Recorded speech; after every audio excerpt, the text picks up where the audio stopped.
Alarm ಗಡಿಯಾರ ಎಚ್ಚರಿಕೆಯ ಗಂಟೆಯಾಗಿ ಕೂಗುವ ಹಾಗೆ ದೇವರ ವಾಕ್ಯವು ಎಚ್ಚರಿಕೆಯ ಗಂಟೆಯಾಗಿ ನಮ್ಮ ಸಂಗಡ ಮಾತನಾಡುತ್ತದೆ.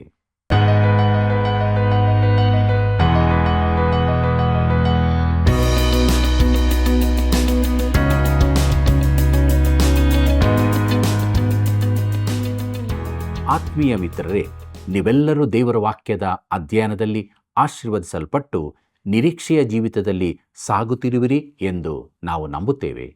ದೇವರ ವಾಕ್ಯವು ಅಲಾರಾಂ ಗಂಟೆಯೋ? ದೇವರಿಂದ ವಿಮೋಚಿತರಾದ ಜನಶೇಷಕ್ಕೆ ಸಂದೇಶಗಳೇನು? ಶ್ರಮೆ ಪಡುವ ಸೇವಕರನ್ನು ಚೆನ್ನಾಗಿ ತಿಳಿದುಕೊಂಡು ಇಂದಿನ ಅಧ್ಯಯನದಲ್ಲಿ ವಾಕ್ಯದ ಮೂಲಕ ಬಲ ಹೊಂದುತ್ತಾ ಮುಂದೆ ಮುಂದೆ ಸಾಗೋಣ. ಬನ್ನಿರಿ, ಪ್ರಾರ್ಥನಾ ಪೂರ್ವಕವಾಗಿ ನಮ್ಮ ಅಧ್ಯಯನವನ್ನು ಪ್ರಾರಂಭಿಸೋಣ. ಪ್ರಾರ್ಥನೆ ಮಾಡೋಣ. ನಮ್ಮ ರಕ್ಷಕನಾದ ಯೇಸು ಸ್ವಾಮಿಯಲ್ಲಿ ತಂದೆಯಾದ ದೇವರೇ, ಈ ಕೃಪಾ ಗಳಿಕೆಯಲ್ಲಿ ನಿನ್ನ ಜೀವವುಳ್ಳ ವಾಕ್ಯವನ್ನು ಅಧ್ಯಯನ ಮಾಡಲು ಸೇರಿ ಬಂದಿದ್ದೇವೆ. ನಿನ್ನ ಆತ್ಮನ ಮೂಲಕ ನಮ್ಮ ಸಂಗಡ ಮಾತನಾಡು. ನಿನ್ನ ವಾಕ್ಯವನ್ನು ನಮ್ಮಲ್ಲಿ ನೆಲೆಗೊಳಿಸು. ನಿನ್ನ ವಾಕ್ಯದಿಂದ ಬಿಡುಗಡೆಯನ್ನು, ಸಮಾಧಾನವನ್ನು, ನಿತ್ಯ ಜೀವದ ನಿರೀಕ್ಷೆಯನ್ನು ಹೊಂದಿಕೊಳ್ಳುವುದಕ್ಕೆ ಸಹಾಯ ಮಾಡು. ವಾಕ್ಯ ಧ್ಯಾನ ಮಾಡಲು ಅಡ್ಡಿಪಡಿಸುವ ಎಲ್ಲ ಅಡ್ಡಿಗಳನ್ನು ತೆಗೆದುಹಾಕಿ ನಿನ್ನ ದಿವ್ಯ ಪ್ರಸನ್ನತೆಯಲ್ಲಿ ನಡೆಸು. ಯೇಸುವಿನ ನಾಮದಲ್ಲಿ ಬೇಡಿದ್ದೇವೆ ತಂದೆಯೇ, ಆಮೆನ್. ಆತನು ಲೋಕಕ್ಕೆ ನೀತಿಗನುಸಾರವಾಗಿಯೂ ಜನಾಂಗಗಳಿಗೆ ಸತ್ಯತೆಯಿಂದಲೂ ನ್ಯಾಯ ತೀರಿಸುವನು. ಕೀರ್ತನೆ 96:13 2ನೇ ಭಾಗ. ಕರ್ತನಲ್ಲಿ ಪ್ರೀತಿಯುಳ್ಳ ಸಹೋದರ ಸಹೋದರಿಯರೇ, ನಮ್ಮ ರಕ್ಷಕನಾದ ಯೇಸು ಕ್ರಿಸ್ತನ ಮಹಿಮೆಯ ನಾಮದಲ್ಲಿ ನಿಮ್ಮೆಲ್ಲರಿಗೂ ನನ್ನ ಹೃದಯಪೂರ್ವಕವಾದ ಪ್ರೀತಿಯ ವಂದನೆಗಳು. ಸತ್ಯವೇದ ಅಧ್ಯಯನದಲ್ಲಿ ನಾವು ಮುಂದೆ ಸಾಗುವ ಹಾಗೆ ಇಸ್ರಾಯೇಲಿನ ಪ್ರಸಕ್ತ ಸ್ಥಿತಿಯ ಮುಖ್ಯಾಂಶಗಳನ್ನು ನೋಡೋಣ. ಇಸ್ರಾಯೇಲಿನ ಈಗಿನ ಸ್ಥಿತಿಯು ನಮಗೆ ಏನನ್ನಾದರೂ ತಿಳಿಸಬೇಕಿದೆ. ದೇವರು ನಮ್ಮನ್ನು ಏಳಲು ಇನ್ನೂ ಹೇಳುತ್ತಿದ್ದಾನೆ. ಯೆಶಾಯನ ಪ್ರವಾದನೆ ಗ್ರಂಥ 51ನೇ ಅಧ್ಯಾಯ 17ನೇ ವಚನವನ್ನು ಗಮನಿಸಿರಿ. ಅಲ್ಲಿ ನಾವು ಹೀಗೆ ನೋಡುತ್ತೇವೆ: ಯೆಹೋವನು ತನ್ನ ರೋಷವನ್ನು ತುಂಬಿಕೊಟ್ಟ ಪಾತ್ರೆಯಿಂದ ಕುಡಿದ ಯೆರೂಸಲೇಮೇ, ಎಚ್ಚೆತ್ತುಕೋ, ಎಚ್ಚೆತ್ತುಕೋ, ಎದ್ದು ನಿಲ್ಲು. ಭ್ರಮಣಗೊಳಿಸುವ ಆ ಪಾನದ ಪಾತ್ರೆಯಲ್ಲಿ ಒಂದು ತೊಟ್ಟನ್ನೂ ಉಳಿಸದೆ ಕುಡಿದು ಬಿಟ್ಟಿದ್ದೀ ಎಂಬುದಾಗಿ. ಕರ್ತನಲ್ಲಿ ಪ್ರಿಯರೇ, ನಾವು ಈಗ ಮಾಡಬೇಕಾದದ್ದು ಯೆರೂಸಲೇಮನ್ನು ಗಮನಿಸುವುದೇ. ಅದು ಗಲಭೆ ತುಂಬಿದ ನಗರವಾಗಿದೆ. ನಾನು ಈಗ ಅಲ್ಲಿ ಶಾಶ್ವತವಾಗಿ ನಿಲ್ಲಲಾರೆ. ಅದು ದಾವೀದನ ಪ್ರಿಯ ನಗರವಾಗಿತ್ತು ಮತ್ತು ಈ ಭೂಮಿಯಲ್ಲಿ ದೇವರ ಮೆಚ್ಚುಗೆಯ ಸ್ಥಾನವಾಗಿದೆ. ಆದರೆ ದೇವರು ಅದನ್ನು ಇನ್ನಷ್ಟೇ ಸುಂದರಗೊಳಿಸಬೇಕಾಗಿದೆ. ಆತನು ಇನ್ನಷ್ಟೇ ಆ ಜನರನ್ನು ಅಲ್ಲಿಗೆ ಕೂಡಿಸಬೇಕಿದೆ. ದೇವರು ಹೇಳುತ್ತಿದ್ದಾನೆ: ಯೆರೂಸಲೇಮೇ, ಎಚ್ಚೆತ್ತುಕೋ, ನಾನು ನಿನ್ನನ್ನು ಮಹಾನಗರವನ್ನಾಗಿ ಮಾಡಲಿದ್ದೇನೆ ಎಂದು. ಯೆಶಾಯನ ಪ್ರವಾದನೆ ಗ್ರಂಥ 51ನೇ ಅಧ್ಯಾಯ 22ನೇ ವಚನವನ್ನು ಗಮನಿಸಿರಿ. ಅಲ್ಲಿ ಹೀಗೆ ಬರೆದದೆ: ನಿನ್ನ ಕರ್ತನು ತನ್ನ ಜನರ ಪಕ್ಷವಾಗಿ ವ್ಯಾಜ್ಯವಾಡುವ ನಿನ್ನ ದೇವರೂ ಆದ ಯೆಹೋವನು ಈಗನ್ನುತ್ತಾನೆ: ಇಗೋ, ಭ್ರಮಣಗೊಳಿಸುವ ಪಾನದ ಪಾತ್ರೆಯನ್ನು, ಅಂದರೆ ನನ್ನ ರೋಷವು ತುಂಬಿರುವ ಬಟ್ಟಲನ್ನು ನಿನ್ನ ಕೈಯೊಳಗಿಂದ ತೆಗೆದು ಹಾಕುವೆನು. ಅದನ್ನು ನೀನು ಇನ್ನು ಕುಡಿಯೇ ಎಂಬುದಾಗಿ. ಪ್ರೀತಿಯುಳ್ಳ ಸಹೋದರ ಸಹೋದರಿಯರೇ, ಅವರು ಕ್ರಿಸ್ತನನ್ನು ತಿರಸ್ಕರಿಸಿದ್ದರಿಂದ ದೇವರು ತನ್ನ ರೋಷವೆಂಬ ಪಾತ್ರೆಯನ್ನು ಅವರ ತುಟಿಗಿಟ್ಟಿದ್ದನು. ಆದರೆ ಅದನ್ನು ಅವರ ಬಾಯಿಯಿಂದ ತೆಗೆಯುವ ದಿನ ಬರಲಿದೆ. ದೇವರು ಅವರ ಮೇಲಿನ ತನ್ನ ದಂಡನೆಯನ್ನು ತೆಗೆದು ಅವರನ್ನು ಆಶೀರ್ವದಿಸಲಿದ್ದಾನೆ. ದೇವರು ಇಸ್ರಾಯೇಲನ್ನು ಕೈಬಿಟ್ಟಿದ್ದಾನೆಂದು ಹೇಗೆ ಹೇಳುತ್ತಿ? ದೇವರು ತನ್ನ ಜನರನ್ನು, ಅವರ ದೇಶವನ್ನು ಈ ಎಲ್ಲ ವರ್ಷಗಳಲ್ಲಿ ದಂಡಿಸಿದ ಬಳಿಕ ಈಗ ದೇವರು ಅವರನ್ನು ಆಶೀರ್ವದಿಸಲೇಬೇಕು. ದೇವರಿಗೆ ಜಯ ಉಂಟಾಗುತ್ತದೆ. ಅದನ್ನೇ ಇಲ್ಲಿ ಹೇಳಿದ್ದಾನೆ. ಯೆಶಾಯನ ಪ್ರವಾದನೆ ಗ್ರಂಥ 51ನೇ ಅಧ್ಯಾಯ 23ನೇ ವಚನವನ್ನು ಗಮನಿಸಿರಿ. ಅಲ್ಲಿ ನಾವು ಹೀಗೆ ನೋಡುತ್ತೇವೆ: ನಿನ್ನನ್ನು ಬಾಧಿಸುವವರ ಕೈಗೆ ಅದನ್ನು ಕೊಡುವೆನು. ಅವರು ನಿನಗೆ, ನೀನು ಬಿದ್ದುಕೋ, ನಿನ್ನನ್ನು ತುಳಿಯುತ್ತಾ ಹೋಗುವೆವು ಎಂದು ಹೇಳಲು, ನೀನು ಹಾದು ಹೋಗುವ ಅವರಿಗೆ ನಿನ್ನ ಬೆನ್ನನ್ನು ನೆಲವನ್ನಾಗಿಯೂ ಬೀದಿಯ ಮಣ್ಣನ್ನಾಗಿಯೂ ಮಾಡಿಕೊಂಡಿಯಲ್ಲ ಎಂಬುದಾಗಿ. ಕರ್ತನಲ್ಲಿ ಪ್ರಿಯರೇ, ಇಸ್ರಾಯೇಲಿನ ವೈರಿಗಳು ದಂಡನೆಗೆ ತಪ್ಪಿಸಿಕೊಳ್ಳಲಾರರು. ಯಹೂದಿ ವಿರೋಧತ್ವ ಮಾಡಿದ ಪ್ರತಿಯೊಂದು ರಾಷ್ಟ್ರವೂ ಬಿದ್ದು ಹೋಗಿದೆ. ಐಗುಪ್ತ, ಪರ್ಷಿಯಾ, ಬೆಲ್ಜಿಯಂ, ರೋಮನ್, ಜರ್ಮನಿ ಇತ್ಯಾದಿ.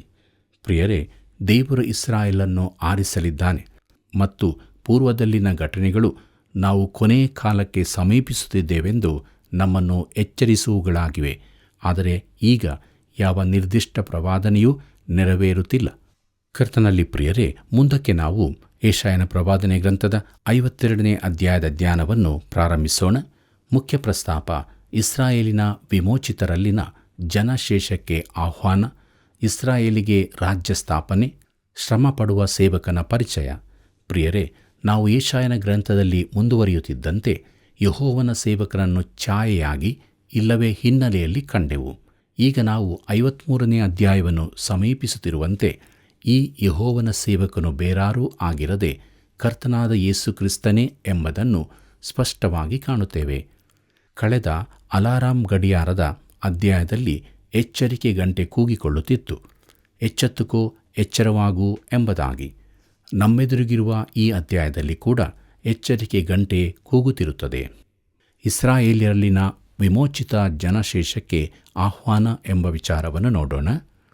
ಯೆಶಾಯನ ಪ್ರವಾದನೆ ಗ್ರಂಥ 52ನೇ ಅಧ್ಯಾಯ 1ನೇ ವಚನವನ್ನು ಗಮನಿಸಿರಿ. ಅಲ್ಲಿ ನಾವು ಹೀಗೆ ನೋಡುತ್ತೇವೆ: ಚೀಯೋನೇ, ಎಚ್ಚರಗೊಳ್ಳು, ಎಚ್ಚರಗೊಳ್ಳು, ನಿನ್ನ ಪ್ರತಾಪವನ್ನು ಧರಿಸಿಕೋ. ಯೆರೂಸಲೇಮೇ, ಪರಿಶುದ್ಧ ಪಟ್ಟಣವೇ, ನಿನ್ನ ಚಂದದ ಉಡುಪನ್ನು ಹಾಕಿಕೋ. ಇಂದಿನಿಂದ ಅಶುದ್ಧರು, ಸುನ್ನತಿಯಿಲ್ಲದವರು ನಿನ್ನೊಳಗೆ ಪ್ರವೇಶ ಮಾಡರು ಎಂಬುದಾಗಿ. ಪ್ರೀತಿಯುಳ್ಳ ದೇವಜನರೇ, ದೇವರು ಚಿಯೋನ್ ಎಂದು ಹೇಳುವಾಗ ಬೇರಾವ ದೇಶವನ್ನು ಸಂಬೋಧಿಸದೆ ಚಿಯೋನನ್ನೇ ನೇರವಾಗಿ ಸಂಬೋಧಿಸುವವನಾಗಿದ್ದಾನೆ. ಅದು ಇಸ್ರಾಯೇಲಿನ ಒಂದು ಭೌಗೋಳಿಕ ಸ್ಥಳವಾಗಿದೆ. ಅದು ಯೆರೂಸಲೇಮಿನಲ್ಲಿನ ಎತ್ತರದ ಸ್ಥಳವಾಗಿದೆ. ಅದು ದಾವೀದನಿಗಿಷ್ಟವಾದ ಸ್ಥಳ. ಯೆರೂಸಲೇಮಿಗೆ ಆಶೀರ್ವಾದ ಬರಲಿದೆ ಮತ್ತು ಆಗ ಆ ಸ್ಥಳವು ಆಕರ್ಷಕವಾಗಲಿದೆ. ಒಬ್ಬರು ದೈವಸೇವಕರು ಹೀಗೆ ಹೇಳಿದ್ದಾರೆ: ನಾನು ಮೊದಲಿಗೆ ಯೆರೂಸಲೇಮನ್ನು ನೋಡಿದಾಗ ನನಗೇನು ಅಷ್ಟು ಆಕರ್ಷಕವಾಗಿ ಕಾಣಲಿಲ್ಲ.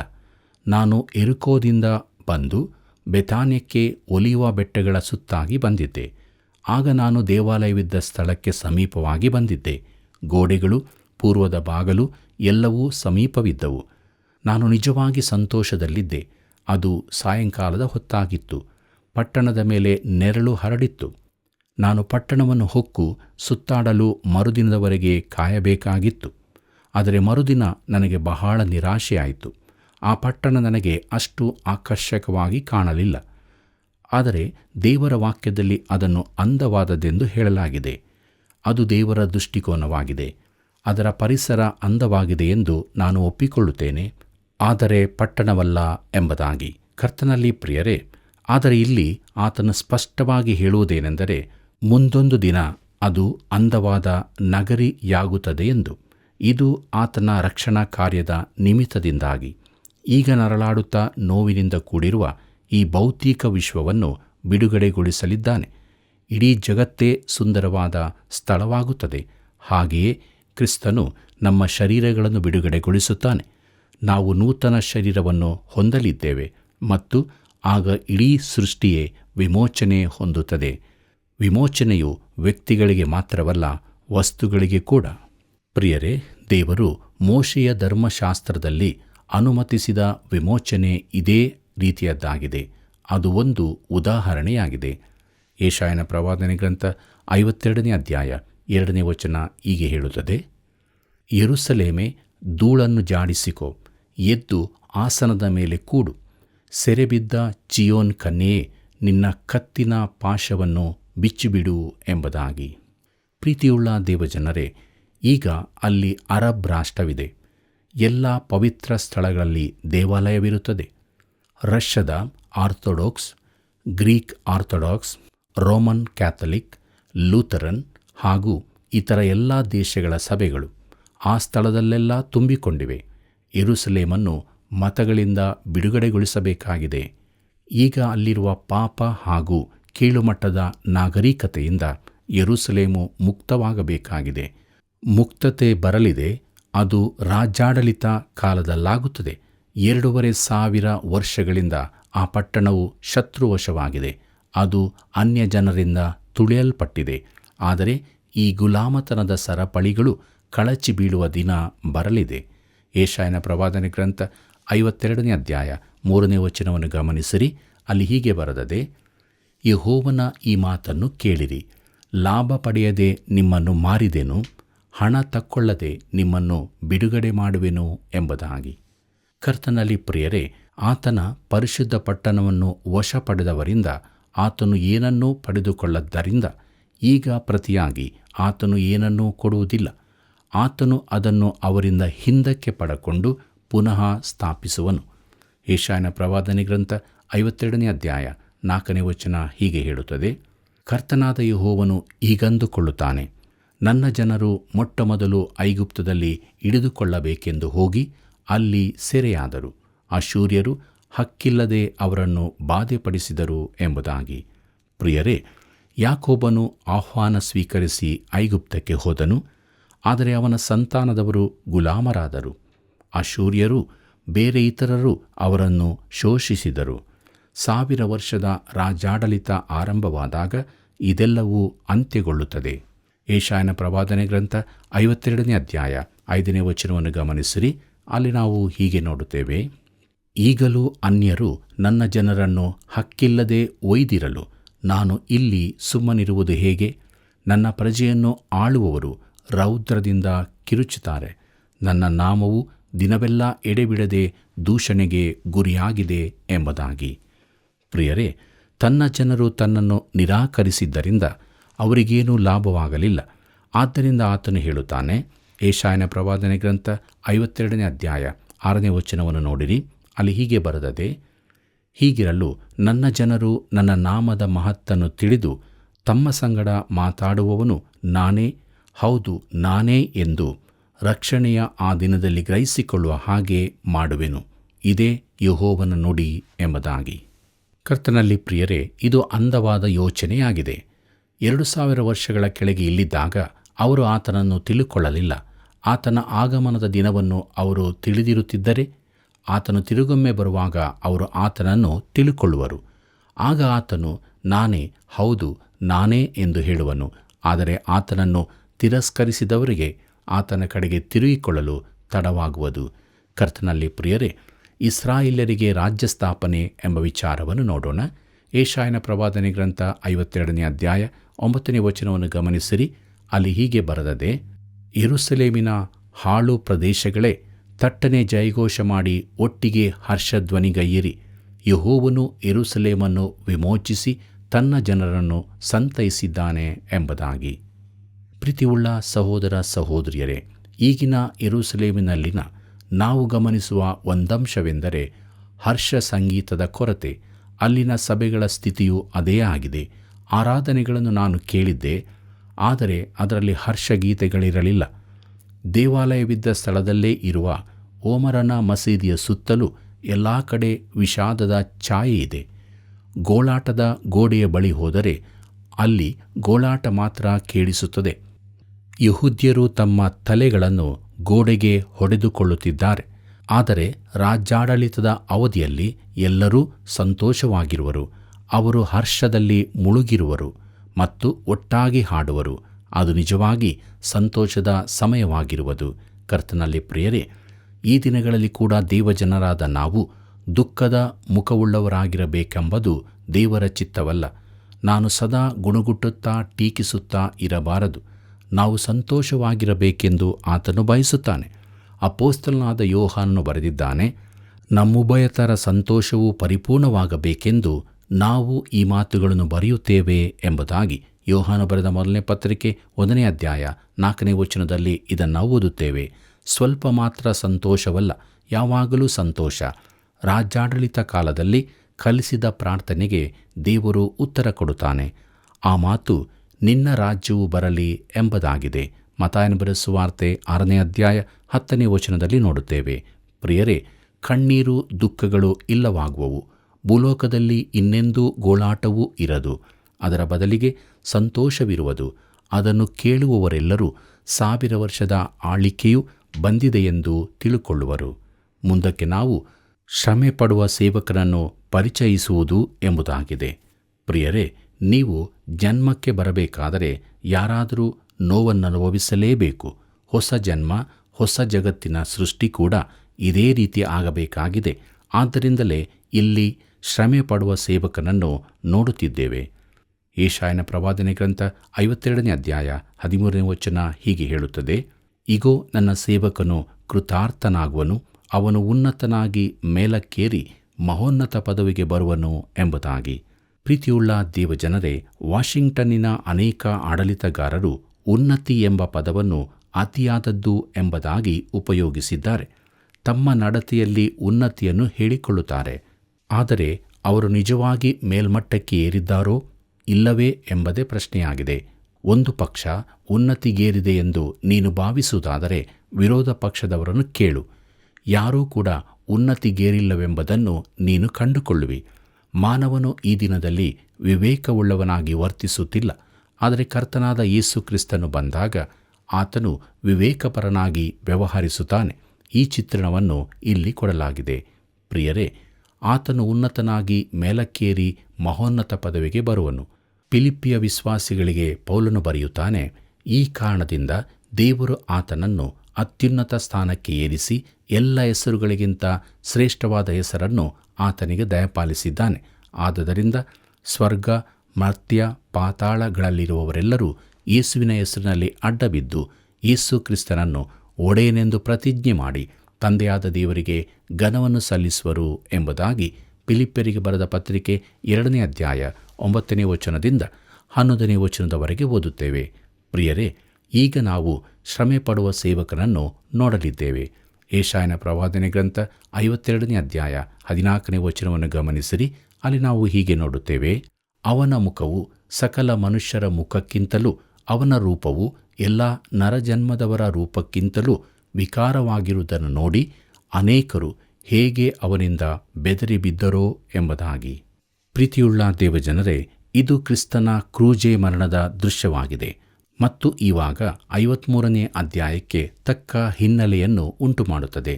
ನಾನು ಬಹಳ ಜಾಗ್ರತೆಯಿಂದ ಮಾತನಾಡುತ್ತೇನೆ, ಯಾಕಂದರೆ ಕ್ರಿಸ್ತನು ಕ್ರೂಜೆಯಲ್ಲಿ ಅನುಭವಿಸಿದ ಶ್ರಮೆಯನ್ನು ಧ್ಯಾನ ಮಾಡುವುದು ಕೇವಲ ಆಚಾರ ಬದ್ಧತೆಯಲ್ಲ, ಕೆಲವೊಮ್ಮೆ ಅದು ಒರಟಾಗಿಯೂ ಇರುತ್ತದೆ. ಲೋಕದಲ್ಲೆಲ್ಲ ಕತ್ತಲೆಯಾಗಿ ಯಾರೂ ಏನೂ ಮಾಡಲಾರದ ಸ್ಥಿತಿ ಇದ್ದಾಗ ದೇವರ ಮಗನು ಕ್ರೂಜೆಯಲ್ಲಿ ಕಾರ್ಯ ಸಾಧಿಸುತ್ತಿದ್ದನು.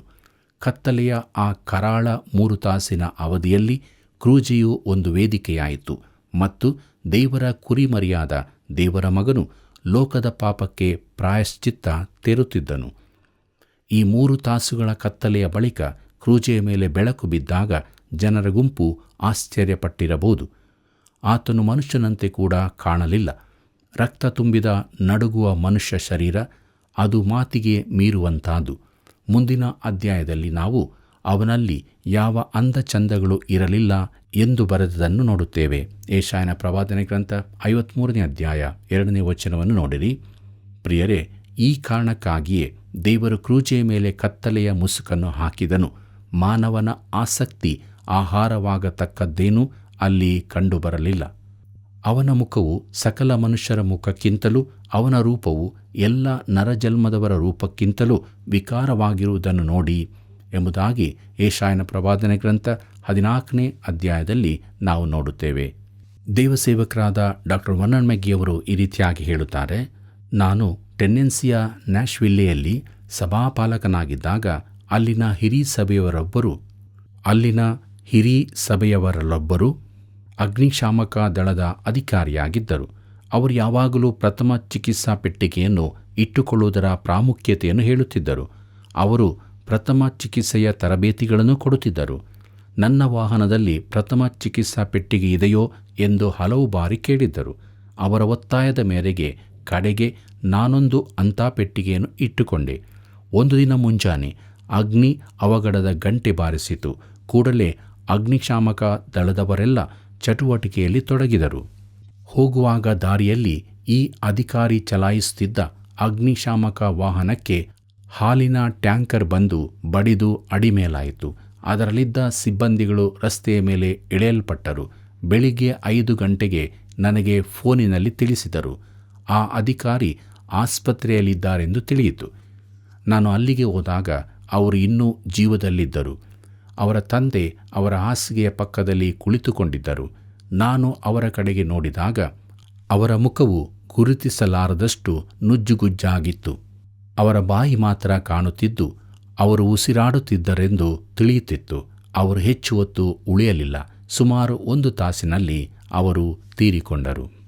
ಕರ್ತನಾದ ಯೇಸುವಿನ ಮುಖ ಮನುಷ್ಯ ರೂಪಕ್ಕಿಂತಲೂ ವಿಕಾರವಾಗಿದೆ ಎಂದು ಓದುವಾಗೆಲ್ಲ ನನ್ನೆದುರು ಆ ಅಗ್ನಿಶಾಮಕ ದಳದ ಅಧಿಕಾರಿಯ ಮುಖವೇ ಬರುತ್ತಿತ್ತು.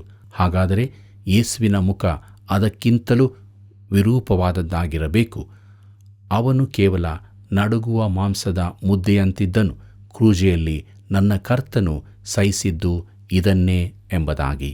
ಕರ್ತನಲ್ಲಿ ಪ್ರಿಯರೇ, ನಾವು ಆತನನ್ನು ವಿವರಿಸುವುದಕ್ಕೆ ನಾವು ಕ್ರೂರ ಶಬ್ದಗಳನ್ನು ಬಳಸಬೇಕೆಂದಿಲ್ಲ. ಯಾಕಂದರೆ ಮುಂದಿನ ವಚನ ಹೇಳುತ್ತದೆ, ಯೆಶಾಯನ ಪ್ರವಾದನೆ ಗ್ರಂಥ 52ನೇ ಅಧ್ಯಾಯ 15ನೇ ವಚನವನ್ನು ಗಮನಿಸಿರಿ. ಅಲ್ಲಿ ಹೀಗೆ ಬರುತ್ತದೆ, ಹಾಗೆಯೇ ಅನೇಕ ಜನಾಂಗಗಳವರು ಅವನನ್ನು ಕಂಡು ವಿಸ್ಮಯದಿಂದ ಚಮಕಿತರಾಗುವರು. ಅರಸರು ಅವನ ಮುಂದೆ ಬಾಯಿ ಮುಚ್ಚಿಕೊಳ್ಳುವರು, ಏಕೆಂದರೆ ಸುದ್ದಿಯೇ ಇಲ್ಲದ ಸಂಗತಿಯನ್ನು ನೋಡುವರು, ಎಂದೂ ಕೇಳದ ವಿಷಯವನ್ನು ಗ್ರಹಿಸಿಕೊಳ್ಳುವರು ಎಂಬುದಾಗಿ. ಪ್ರೀತಿಯುಳ್ಳ ದೇವಜನರೇ, ಅನೇಕ ಜನಾಂಗಗಳವರು ಅವನನ್ನು ಕಂಡು ವಿಸ್ಮಯದಿಂದ ಚಮಕಿತರಾಗುವರು ಎಂಬುದಾಗಿ ನೋಡುವಾಗ, ಅನೇಕ ಜನಾಂಗಗಳನ್ನು ಆಶ್ಚರ್ಯಚಕಿತರಾಗುವಂತೆ ಮಾಡುವನು. ಇದರ ಅರ್ಥವೆಂದರೆ, ಆತನ ಮರಣವನ್ನು ಸರಿಯಾಗಿ ಜನರು ತಿಳುಕೊಂಡಾಗ ಅವರು ಬೆಚ್ಚಿ ಬೀಳುವರು. ಕ್ರಿಸ್ತನ ಮರಣವು ಯಾರಿಗೂ ಸಾಧಾರಣವಾದದ್ದೆಂದು ಅನಿಸುವುದಿಲ್ಲ. ಆತನ ಮರಣವು ವಿಶೇಷ ರೀತಿಯದ್ದು. ಜನರು ಚಕಿತರಾಗದಿದ್ದರೆ ನಾವು ಅದನ್ನು ಸರಿಯಾಗಿ ಹೇಳಿಲ್ಲವೆಂದಾಯಿತು. ಪ್ರಿಯರೇ, ಇದು ಮುಂದಿನ ಅದ್ಭುತವಾದ ಅಧ್ಯಾಯದ ರಹಸ್ಯಾತ್ಮಕ ವಿಚಾರಗಳಿಗೆ ನಮ್ಮನ್ನು ಸಿದ್ಧಗೊಳಿಸುತ್ತದೆ. ಆದ್ದರಿಂದ ಪ್ರೀತಿಯುಳ್ಳ ಸಹೋದರ ಸಹೋದರಿಯರೇ, ಮುಂದಿನ ದೇವರ ವಾಕ್ಯದ ಅಧ್ಯಯನಕ್ಕಾಗಿ ಪ್ರಾರ್ಥನಾಪೂರ್ವಕವಾಗಿ ಸಿದ್ಧರಾಗಿರಿ. ದೇವರು ತಿಳಿಸಿದ ಸತ್ಯಕ್ಕೆ ನಾವು ವಿಧೇಯರಾಗೋಣ. ಯೇಸು ಕ್ರಿಸ್ತನನ್ನು ನಮ್ಮ ಸ್ವಂತ ರಕ್ಷಕನಾಗಿ ಅಂಗೀಕಾರ ಮಾಡಿಕೊಂಡು ಪಾಪ ಪರಿಹಾರದ ನಿಶ್ಚಯತ್ವವನ್ನು ಹೊಂದಿಕೊಂಡು ದೇವಭಯಭಕ್ತಿಯ ಜೀವಿತದಲ್ಲಿ ಜೀವಿಸೋಣ. ಹೀಗಾಗುವಂತೆ ದೇವರು ತಾನೇ ಸಹಾಯ ಮಾಡಿ ನಡೆಸಲಿ. ಕರ್ತನ ಕೃಪೆಯು ಸದಾ ನಿಮ್ಮ ಸಂಗಡ ಇರಲಿ. ಪ್ರಿಯರೇ, ದೇವರ ಪಟ್ಟಣದೊಳಗೆ ಆತನ ರಾಜ್ಯದಲ್ಲಿ ಅಶುದ್ಧರು ಎಂದಿಗೂ ಪ್ರವೇಶಿಸಲಾರರು. ಇನ್ನೂ ಆತನ ಜನರು ಗೋಳಾಟದ ಗೋಡೆಯ ಬಳಿ ತಮ್ಮ ತಲೆಗಳನ್ನು ಒಡೆದುಕೊಳ್ಳುತ್ತಿದ್ದಾರೆ. ಆದರೆ ಮುಂದೆ ಅವರು ಸಂತೋಷವಾಗಿರುವರು. ಶ್ರಮೆಪಟ್ಟ ಸೇವಕನು ಉನ್ನತ ಸ್ಥಿತಿಗೆ ಏರಿಸಲ್ಪಟ್ಟ ಹಾಗೆಯೇ ಯೇಸು ಕ್ರಿಸ್ತನನ್ನು ಹಿಂಬಾಲಿಸುವವರು ಒಂದು ದಿನ ಆತನೊಂದಿಗೆ ಉನ್ನತವಾದ ಸ್ಥಿತಿಯಲ್ಲಿ ಜೀವಿಸುತ್ತಾರೆ. ನಾವು ಕೂಡ ಈ ಭಾಗ್ಯವನ್ನು ಹೊಂದಿಕೊಳ್ಳೋಣ. ಇಲ್ಲಿ ಸತ್ಯವಂತರಾಗಿ ಜೀವಿಸೋಣ. ಪ್ರಿಯ ವೀಕ್ಷಕರೇ, ನಿಮ್ಮ ಪ್ರೀತಿಪೂರ್ವಕವಾದ ಕರೆಗಳಿಗಾಗಿ ಕೃತಜ್ಞತೆಗಳು. ಈ ಕಾರ್ಯಕ್ರಮವನ್ನು ಹತ್ತಿರ ದೂರದಲ್ಲಿರುವ ನಿಮ್ಮೆಲ್ಲ ಪ್ರಿಯರಿಗೂ ತಿಳಿಯಪಡಿಸಿರಿ. ತಪ್ಪದೇ ಕರೆ ಮಾಡಿರಿ. ಮತ್ತೆ ಸಂಧಿಸೋಣ. ವಂದನೆಗಳು.